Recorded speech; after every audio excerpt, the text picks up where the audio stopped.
السلام علیکم، امید کرتی ہوں آپ سب بالکل ٹھیک خیریت و عافیت سے ہوں گے۔ ناظرین، کہانی کی جانب بڑھنے سے پہلے میں کچھ باتیں واضح کر دینا چاہتی ہوں۔ مضبوط دل کے افراد دل تھام کر بیٹھے اور کمزور دل کے افراد اس کہانی سے دور رہیں۔ تو بڑھتے ہیں کہانی کی جانب۔ اس کہانی کی اینڈ شاید ہماری پڑوسن رمیسا آپا ہے، جنہوں نے ہمیں یہ کہانی سنائی تھی، اور یہ حقیقت پر مبنی کہانی ہے۔ تو بڑھتے ہیں کہانی کی جانب۔ سخت سردیوں کا موسم تھا، یک بستہ ہوائیں چل رہی تھی، ہر طرف تیز دھند چھائی ہوئی تھی۔ ایسے میں تین دوست گولڈن پلازا میں ندیم کے گھر جمع ہوئے۔ چاروں پکے دوست تھے، رہائش بھی ان کی ایک ہی بلڈنگ میں تھی اور ایک دوسرے کو بہت اچھی طرح جانتے تھے۔ لیکن یہاں گولڈن پلازا پر رہنے والوں کا ایک عجیب ہی اصول تھا۔ یہاں پر کوئی بھی 11ویں فلور پر نہیں جاتا تھا۔ ان چاروں دوستوں کو والدین نے بھی ان کو سختی سے منع کیا ہوتا کہ 11ویں فلور پر نہیں جانا۔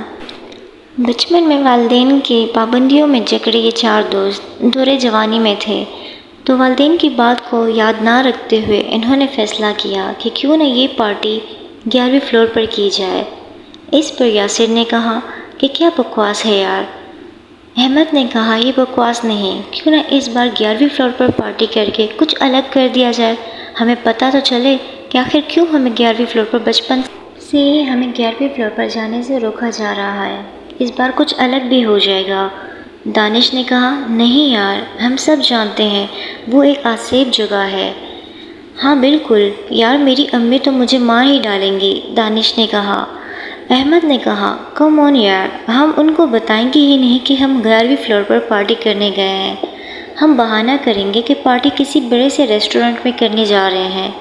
یاسر نے کہا ہاں چلو ٹھیک ہے، چاروں دوست ہوں گے تو ڈر بھی نہیں لگے گا، آخر پتہ بھی چل جائے گا کہ آخر 11ویں فلور میں ایسا کیا ہے۔ اچھا چلو ٹھیک ہے یارو، لیکن ہاں رہنا سب نے اکٹھے ہی ہے۔ احمد نے کہا میرے یارو ندیم، یاسر اور دانش، جگرا بڑا رکھو یار، ہم مرد ہیں، کسی چیز سے نہیں ڈرتے، اور 11ویں فلور پر جا کر ہم 11ویں فلور کی ہفتے کی رات کو سیر کریں گے۔ اس بات پر سب نے کہا لگایا۔ آخر ہفتے کا دن بھی آ ہی گیا۔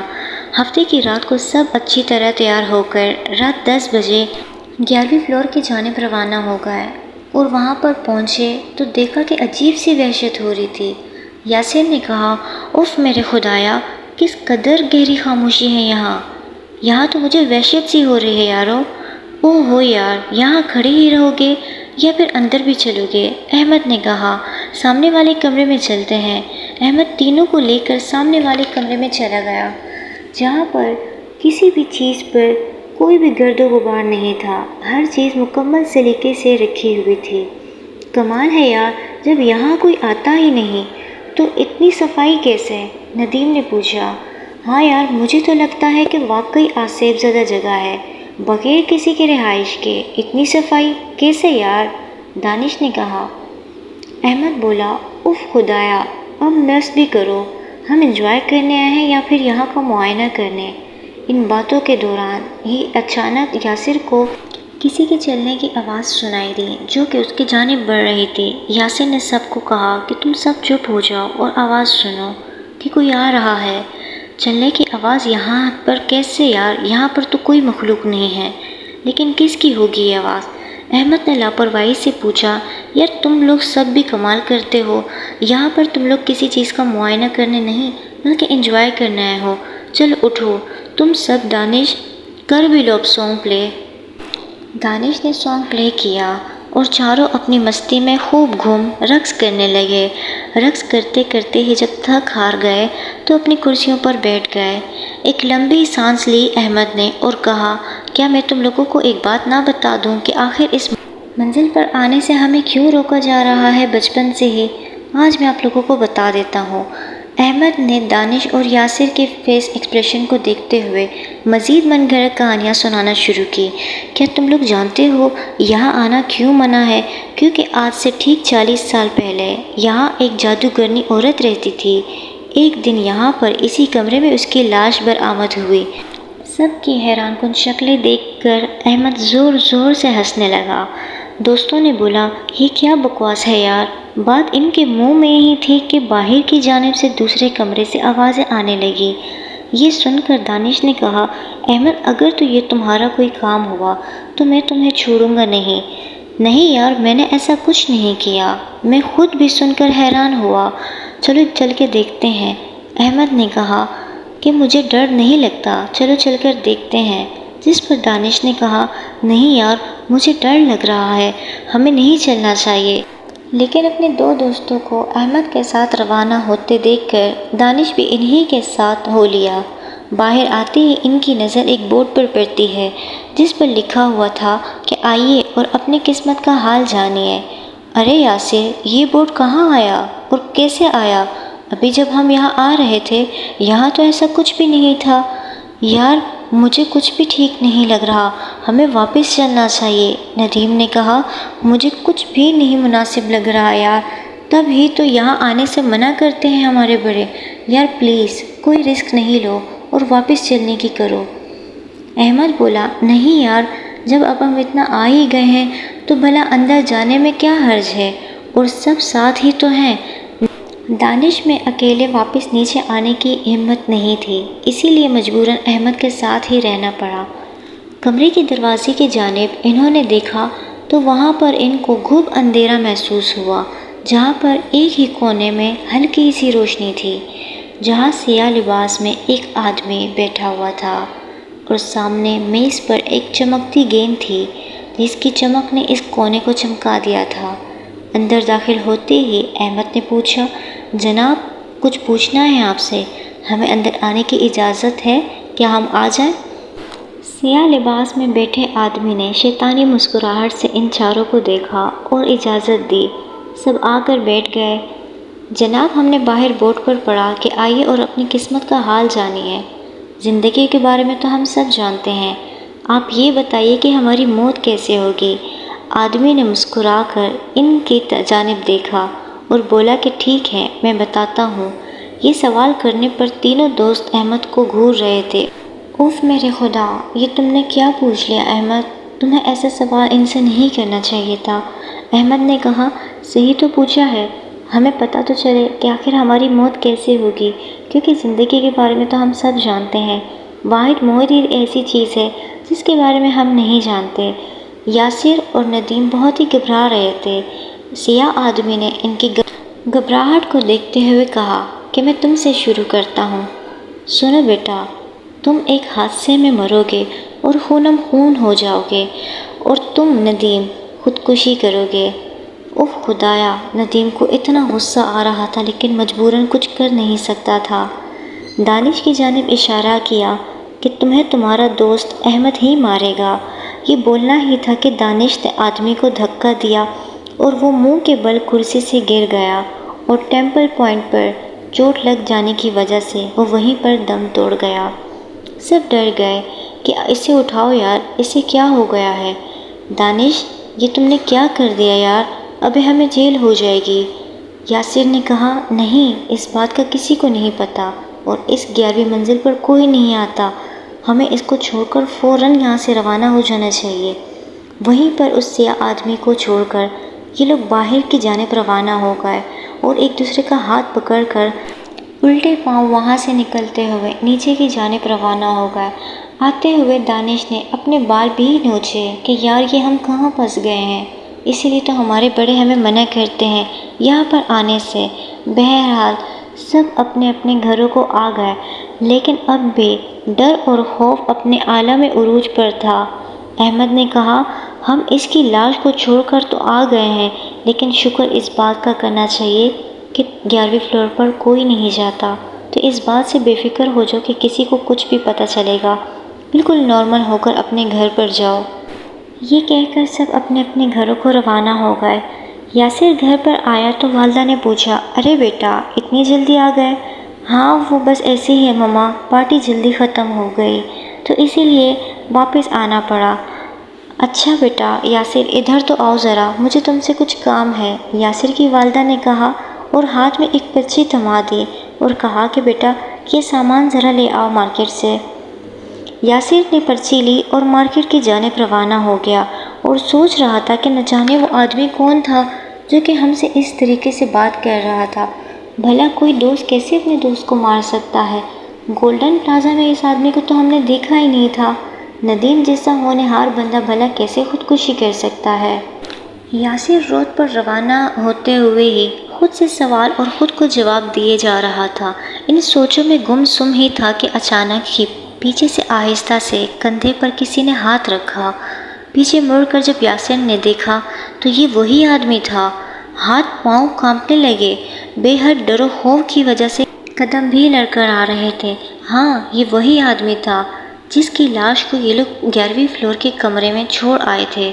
یاسر اس سیاہ سفید آدمی سے بھاگنے کے چکر میں اس نے سامنے یہ نہیں دیکھا کہ یہ کون سی روڈ کی جانب جا رہا ہے۔